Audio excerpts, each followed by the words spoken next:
Venerable Mother Mary of Egypt. April 1st, a woman living in extreme profligacy experiences a miraculous intervention at the Church of the Holy Sepulchre, leading her to 47 years of profound asceticism and repentance in the desert. A heads up in the spirit of transparency. Please be advised that this content may include past life of profligacy, extreme asceticism. Born in Egypt, Mary departed from her parents at the age of 12. She journeyed to Alexandria, where she lived for 17 years. Her life during this period was marked by licentiousness. She stated to Abba Zosimus that poverty did not compel her actions, but rather an insatiable passion.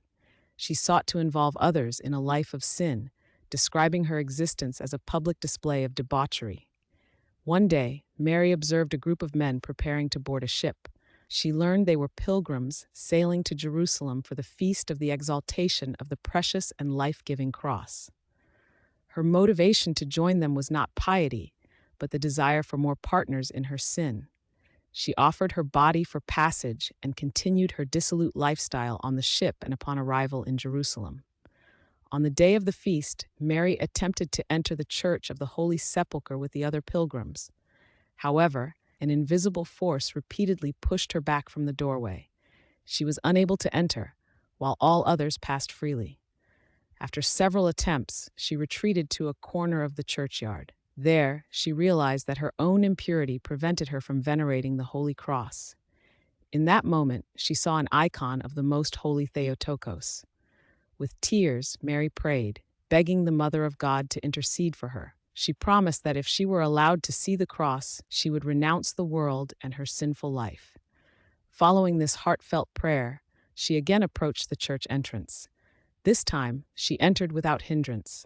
She venerated the cross and immediately returned to the icon to offer thanks. While praying, Mary heard a voice instruct her, saying, "If you cross the Jordan, you will find glorious rest." She immediately obeyed. With coins someone had given her, she purchased 3 small loaves of bread. She crossed the Jordan River and entered the deep desert to live as an ascetic. For 47 years she lived in complete solitude. She battled fierce temptations and passions with unceasing prayer. Her clothes disintegrated, and she endured extreme heat and cold. Her 3 loaves of bread sustained her for many years. After their consumption, she survived on the sparse vegetation of the wilderness. The priest-monk Zosimus, as part of his monastery's Lenten tradition, dispersed into the desert for prayer. Journeying deep into the wilderness, he discovered Mary. At first, she fled from him. Zosimus pursued her. She was completely naked, her body withered and darkened by the sun. She requested his cloak for modesty. Then she recounted her life story to him. Zosimus was astounded by her holiness. He witnessed her levitate in prayer and demonstrate clairvoyance, calling him by name and knowing of his priestly orders without being told. Mary asked Zosimus to return the following year on Holy Thursday to the bank of the Jordan River and bring her Holy Communion.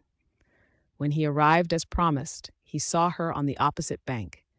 She made the sign of the cross and miraculously walked across the water to him.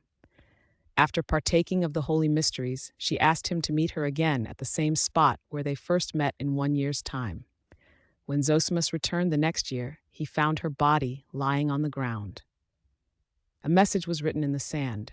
"O Abba Zosimus, bury on this spot the body of humble Mary. Return to dust that which is dust. Pray to the Lord for me, who reposed in the month of Farmuthi, April, according to the Egyptians, on the very night of the Passion of our Lord, after partaking of the divine and mystic supper." Zosimus realized she had been miraculously transported to that spot. She had died the very night he gave her communion a year prior. The ground was too hard to dig. A lion came forth from the wilderness and used its paws to dig a grave large enough for Zosimus to bury her. He fulfilled her request.